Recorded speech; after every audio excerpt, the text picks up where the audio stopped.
કેમ છો વિદ્યાર્થી મિત્રો? હું ભોયા વૈશાલી શ્રી સત્યસાઈ લક્ષ્મી મોહન વિદ્યાલય મહુવાથી આપનું હાર્દિક સ્વાગત કરું છું. તો વિદ્યાર્થી મિત્રો, આપણે જોઈ રહ્યા છે ધોરણ 10 ગણિત ચેપ્ટર નંબર 7 યામ ભૂમિતિ. તો ગયા વિડીયોની અંદર આપણે જોયું ઉદાહરણના દાખલાઓ અને સ્વાધ્યાય 7.8 જે આપણે અંતરસૂત્રની મદદથી જોયું હતું.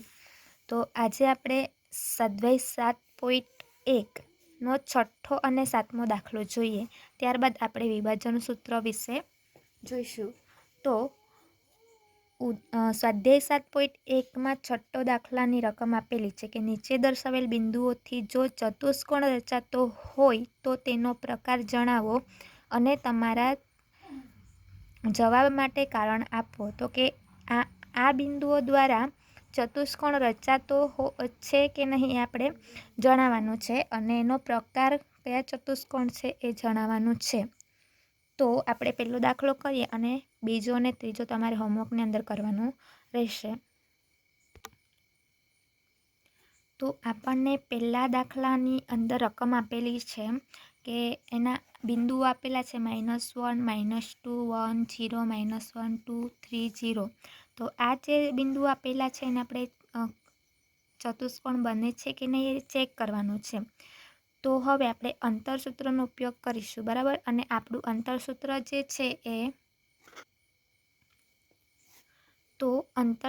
જે છે આપણું વર્ગમૂળની અંદર -x1 - x2 આખા કૌંસનો વર્ગ વત્તા y1 - y2 આખા કૌંસનો વર્ગ છે. તો આ સૂત્ર પ્રમાણે આ દાખલાઓની ગણતરી પણ આપણે કરવાની છે. જ્યાં આ જે છે x અને y યામ કહેવાય કે એટલે x યામ ઉપર -1 છે અને y યામ ઉપર -2 છે. પણ અહીં આપણને બિંદુઓ આપેલા છે A, B અને C ને D નામ આપીએ તો, બરાબર. તો આ પણ અહીંયા x અને આ y થશે. આ પણ x, y. પરંતુ આપણે 4 બિંદુઓ આપેલા છે એ માટે આને x1, y1 તરીકે લેશું અને x2 અને y2 તરીકે લેશું. તો હવે આપણે ચતુષ્કોણ માટે એની બાજુઓ ચેક કરીએ તો આને નામ આપી દઈએ A, B, C ને D. તો A બરાબર -1 - 2, B બરાબર 1 0, C બરાબર -1 2 અને D બરાબર 3 0. તો હવે AB બાજુ લઈએ તો આપણે આ બે બિંદુઓ લેવા પડશે. તો AB બરાબર શું થશે? સૂત્ર પ્રમાણે x1 એટલે -1 અને x2 એટલે 1, એટલે કે -1 માંથી 1 બાદ કરવું પડશે સૂત્ર પ્રમાણે જવાનું, બરાબર. તો -1 સૂત્રમાં માઇનસ એટલે માઇનસ અને 1 એમાંથી બાદ કરવાનો એટલે 1નો વર્ગ વત્તા હવે y1 ને y2 છે. તો y1 એટલે શું છે આપણી પાસે? -2 એટલે કે -2 -0 હોલ સ્ક્વેર. હવે ઓછા વત્તા ઓછા એટલે -1 -1 તો ઓછા ઓછા વત્તા થઈ જશે, બરાબર. એટલે કે 1 ને 1 2, પણ અહીંયા -2 સ્ક્વેર થશે પ્લસ -2 છે એનો સ્ક્વેર. -2 -0 એટલે -2 રહેશે. તો 2નો વર્ગ 4 થશે અને 2નો વર્ગ અહીં પણ -2નો વર્ગ પણ કેટલો થશે? 4 થશે. તો AB બરાબર આપણને કેટલો જવાબ મળશે? વર્ગમૂળમાં 8. તો 8ના અવયવ પાડીએ તો 4 દુ 8. હવે 4નું તો વર્ગમૂળ નીકળે છે તો આપણે 4નું વર્ગ બહાર લઈ લઈએ તો આનું વર્ગમૂળ 2 છે એટલે 2 અને 2નું પૂર્ણાંક વર્ગમૂળ નીકળતું નથી એટલે એને વર્ગમૂળમાં જ રાખીએ. તો ABનું માપ આપણને કેટલું મળે છે? 2 વર્ગમૂળમાં 2. હવે BC માટે લેવાનું હોય ત્યારે આપણે આ B અને C બાજુ લેવાની છે. તો B બરાબર કેટલા આપેલા છે? 1 અને 0. C બરાબર -1 અને 2. એનો મતલબ કે 1માંથી -1 બાદ કરવાનું છે અને 0માંથી 2 બાદ કરવાનો છે. તો આ પણ સૂત્ર પ્રમાણે જઈએ તો 1 -1 સ્ક્વેર પ્લસ 0 -2 એટલે આ પ્રમાણે આપણે એને સૂત્ર પ્રમાણે જોવાનું છે. તો 1 ઓછા ઓછા વત્તા એટલે 1 + 1 સ્ક્વેર થશે પ્લસ -2 0 -2 એટલે -2 જ આવશે. તો -2નો સ્ક્વેર. તો વર્ગમૂળની અંદર 1 + 1 એટલે 2નો વર્ગ વત્તા -2નો વર્ગ. તો અહીં પણ આપણને જવાબ મળશે 2નો વર્ગ 4 અને -2નો વર્ગ પણ 4. તો વર્ગમૂળમાં 8 મળે છે. હવે ફરી આના વર્ગમૂળ 8માં આની જેમ જ અવયવ પાડીએ તો 4 ગુણ્યા 2, 4નું વર્ગમૂળ 2 અને વર્ગમૂળમાં 2. તો એબીનું માપ પણ આપણને કેટલું મળે છે? 2 વર્ગમૂળમાં 2 અને બીસીનું માપ પણ 2 વર્ગમૂળમાં 2 જ મળે છે. હવે સીડી બાજુ ચેક કરીએ તો સીડી માટે ત્યારે આપણે સી અને ડી લેવાનું છે, બરાબર. તો આમાંથી -1માંથી 3 બાદ કરવાનો, 2માંથી 0 બાદ કરવાનું છે.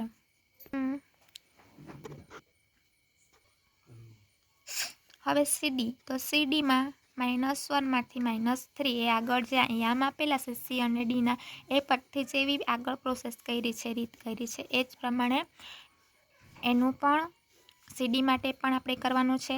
તો અહીં પણ જવાબ આવશે 4 + 4 અને વર્ગમૂળમાં 8.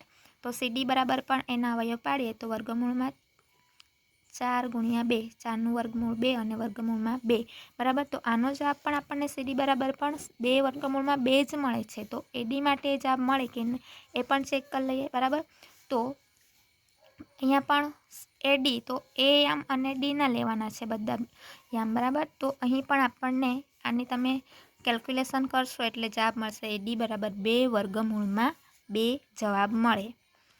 તો એના ઉપરથી આપણે કહી શકીએ કે એબી બરાબર બીસી બરાબર સીડી બરાબર ડીએ, એનો બધાનો જવાબ કેટલો મળેલો છે? 2 વર્ગમૂળમાં 2 મળેલો છે. તો આ 4 બાજુઓ જે છે એ બી સી ડી, તો આ 4 બાજુઓના માપ કેવા છે? 4 બાજુઓના માપ સરખા હોવાથી તે એક ચોરસ છે એમ આપણે એને કહી શકીએ, બરાબર.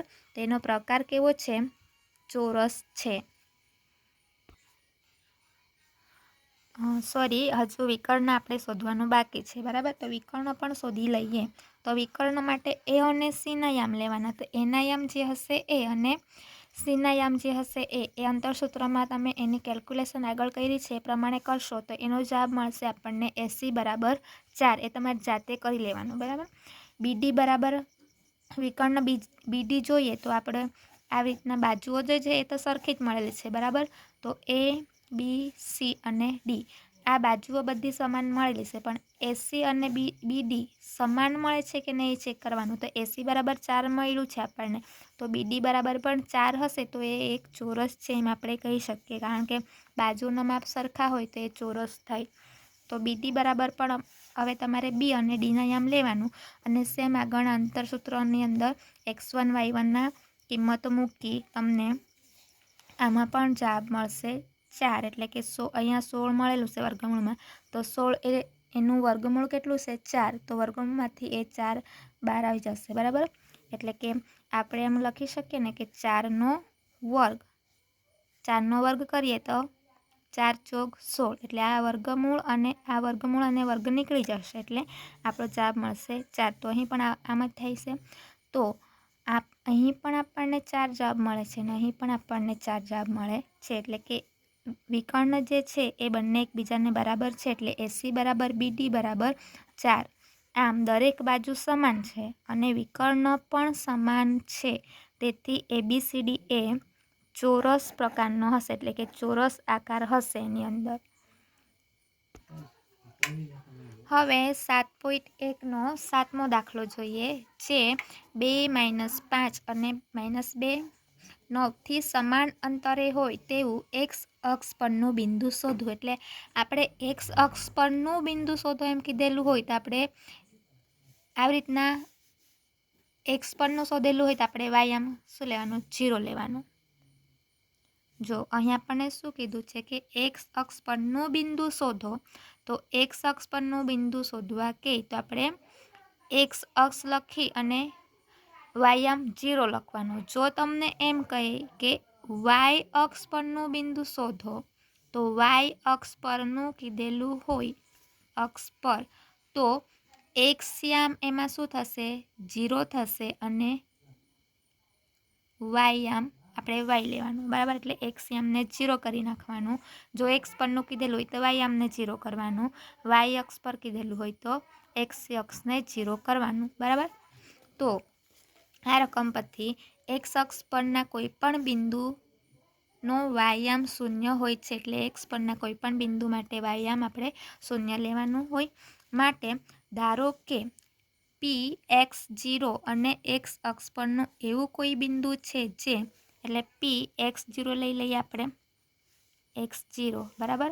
એક્સ અક્ષ પર કીધું છે એટલે આપણે એક્સ અક્ષ શોધવાનો છે ને વાયામ 0 લઈ લેવાનો, એટલે Px અને 0 થશે. અને આપણને આને ધારી લઈએ કે એ બિંદુ છે અને આ જે છે બી, તો એ માટે લઈ લઈએ 2 - 5 અને બી માટે -2 અને 9 લઈ લઈએ બરાબર.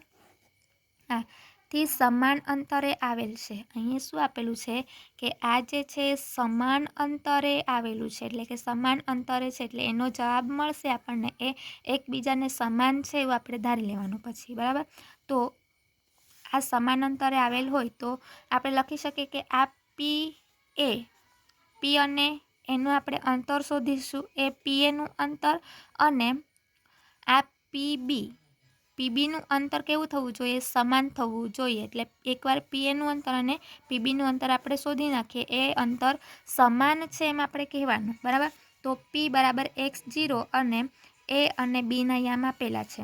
તો પીએનું અંતર શોધી નાખીએ અંતર સૂત્રોની મદદથી. તો અંતર સૂત્ર આપણું શું છે, વર્ગમૂળની અંદર x1માંથી x2 બાદ કરવાનો છે અને આખાનો વર્ગ કરવાનો છે, વત્તા બીજા કૌંસમાં y1માંથી y2 બાદ કરવાનો છે અને આખા કૌંસનો વર્ગ છે. તો અહીં x1 બરાબર કેટલા છે, આ x યામ કહેવાય, આ y યામ, એટલે આ x1 થશે, આ y1, અહીં આ x2 અને આ y2 થશે બરાબર. તો x1માંથી આપણે x2 બાદ કરવાનો છે. તો પી માટે શું છે, પી માટે આપણે આ લેવાનું છે, એ માટે લેવાનું છે. તો પીમાં એક્સ યામ કેટલો છે, x1 યામ આ થશે અને આ થશે y1 યામ.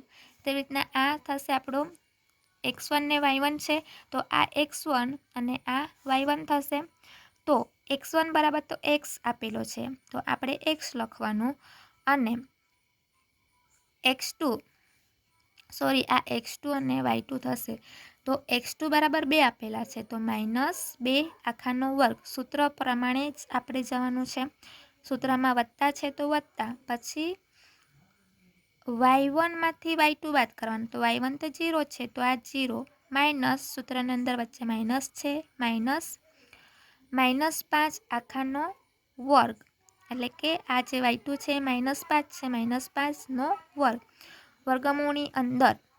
હવે આ જે છે સૂત્ર તમને યાદ હોવું જોઈએ. આપણે એક સૂત્ર છે કે a - b આખાનો વર્ગ બરાબર શું થાય, એનો વર્ગ વત્તા 2ab વત્તા બીનો વર્ગ. તો આ સૂત્રમાં એની જગ્યાએ x છે અને બીની જગ્યાએ શું છે, 2 છે બરાબર.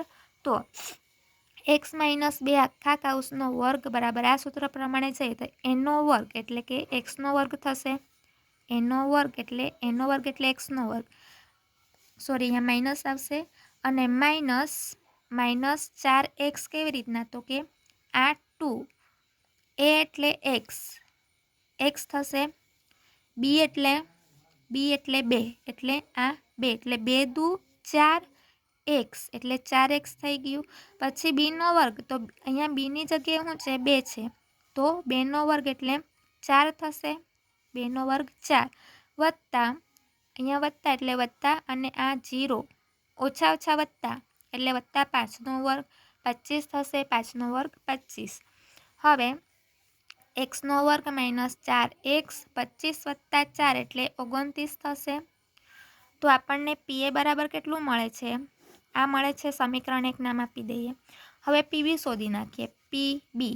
પીના યામ કયા છે, પી માટે છે x અને 0 લીધેલું છે. બી બરાબર કેટલા છે, તો કે -2 અને 9 છે. તો xમાંથી -2 બાદ કરવાનું અને 0માંથી 9 બાદ કરવાનું બરાબર.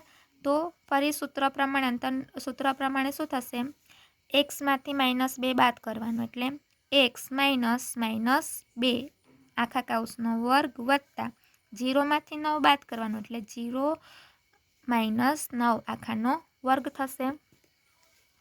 ત્યારબાદ હવે આ પણ સૂત્ર પ્રમાણે હવે ઓછા ઓછા વત્તા એટલે x વત્તા 2 આખાનો વર્ગ, તો આ જ સૂત્ર પ્રમાણે પણ અહીંયા વત્તા છે, બરાબર. તો આ જ સૂત્ર આવશે, બધી જગ્યાએ વત્તા હશે. તો એનો વર્ગ એટલે એક્સનો વર્ગ વત્તા 2ab એટલે કે 2 હાથે 2 ગુણાકારમાં આવશે 2ab એટલે ab એટલે શું થશે 2x થશે અને ગુણ્યા 2 એટલે 2 દુ 4x થશે વત્તા બીનો વર્ગ એટલે કે 2નો વર્ગ એટલે 4 થશે વત્તા 9 9 81.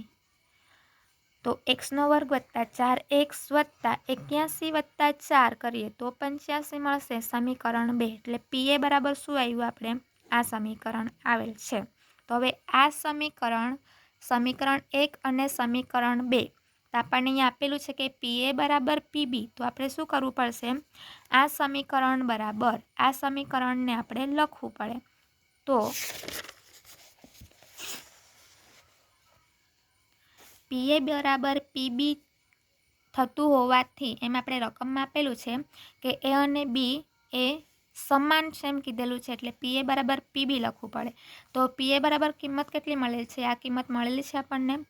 પીબી બરાબર જે કિંમત મળેલી છે તે લખી દેવાની. તો આના બરાબર છે ને, તો આ પીએ એટલે આ કિંમત બરાબર આપણે આ કિંમત લખવી પડે. તો હવે આ જે છે આપણું સૂત્ર, આ જે આપણે રકમ લખેલી છે બંને, એ રકમમાં બંને બાજુ શું કરવાનું છે વર્ગ કરવાનો છે, બરાબર. તો આનો વર્ગ કરી નાખીએ, બંને બાજુ વર્ગ કરતા તો એક્સનો વર્ગ ઓછા 4x વત્તા 29 આખા કાઉસનો વર્ગ. આનો કરીએ કાં તો આખા કાઉસનો વર્ગ કરીએ તો પણ ચાલે, બરાબર.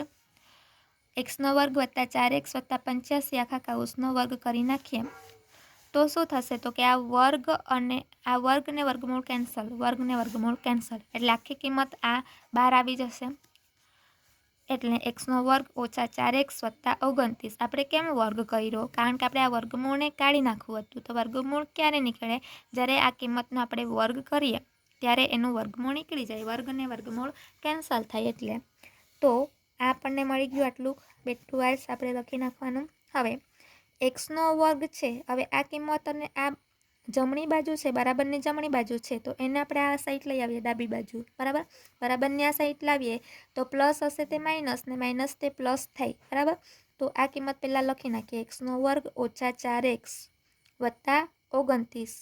આ કિંમતને આ બાજુ લઈ આવીએ તો એક્સનો વર્ગ એટલે માઇનસ એક્સનો વર્ગ થઈ જશે, 4x એ માઇનસ 4x થઈ જશે અને 85 એ માઇનસ 85 થઈ જશે. તો હવે એક્સનો વર્ગ પ્લસ એક્સનો વર્ગ અને માઇનસ એક્સનો વર્ગ બંને કેન્સલ થશે. ઓછા ઓછા વત્તા એક્સવાળું પદ જુઓ, હવે સહગુણક સરખો છે, બરાબર. ચલ સરખો છે બંનેમાં.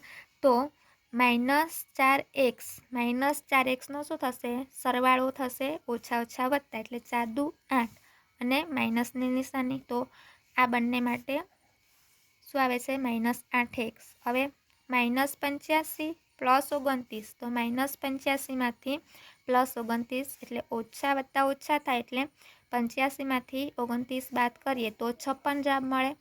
તો હવે આ 8xને સૂત્રનો કરતા બનાવીએ તો શું થશે, 8x બરાબર -56 એટલે કે આ 56ને અહીંયા જ રહેવા દીધેલો છે અને 8xને બરાબરની આ બાજુ લઈ જઈએ તો એ પ્લસ 8x થઈ જાય. તો 8x બરાબર -56. તો એક્સને સૂત્રનો કરતા બનાવીએ. હવે તો એક્સને સૂત્રનો કરતા બનાવીએ તો -56/8 જતા રહેશે. તો 7 ગુણ્યા 8 કરીએ, 7 8 56. તો 8 ને 8 કેન્સલ, તો જવાબ શું મળશે આપણને -7. એટલે કે એક્સની જે કિંમત છે એ આપણને -7 મળે છે. આમ માંગેલ બિંદુ આપણને કયું બિંદુ માંગેલું હતું, એક્સ બિંદુ માંગેલું હતું, બરાબર. તો P(x0) બરાબર એટલે એક્સની જગ્યાએ શું મળેલું છે -7, એટલે -7 લખી નાખવાનું અને વાય અક્ષ આપણે 0 ધારેલું હતું એટલે આ વાય અક્ષ 0. જો તમને વાય અક્ષ પર પૂછેલું હોય તો તમારે શું કરવાનું છે, એક્સ અક્ષને 0 કરવાનું અને આ વાય અક્ષ પર બિંદુ લેવાનું. તો અહીંયા આપણે 0 થઈ જતે, વાય બરાબર -7 મળે, બરાબર. તો એક્સ તો 0 જ છે તો વાય બરાબર -7 એમ આપણે એને લખી શકીએ, બરાબર. પણ આપણને અત્યારે એક્સ બિંદુ ઉપર માંગેલું છે એટલે આ જવાબ આપણે આવશે. હવે નેક્સ્ટ વિડીયોની અંદર આપણે વિભાજન સૂત્ર જોઈશું. વિભાજન સૂત્ર પણ એના દાખલા પણ ખૂબ જ ઇઝી છે. અંતર સૂત્રની જેમ જ વિભાજન સૂત્રના દાખલાઓ પણ ખૂબ જ ઇઝી છે. તો સૌપ્રથમ તો તમારે અંતર સૂત્રના બધા દાખલાઓ વ્યવસ્થિત તમારી નોટબુકની અંદર ગણવાનું રહેશે, બરાબર. અને આજના વિડીયોમાં તમારું હોમવર્ક છે સ્વાધ્યાય 7.1. સ્વાધ્યાય 7.1માં આજે છઠ્ઠો દાખલો છે. એમાં પહેલો દાખલો મેં કરાવ્યો છે. તમારે બીજો અને ત્રીજો દાખલો હોમવર્કની અંદર કરવાનો છે, બરાબર. એ પણ અંતર સૂત્રની મદદથી તમને જવાબ મળી જશે. Thank you.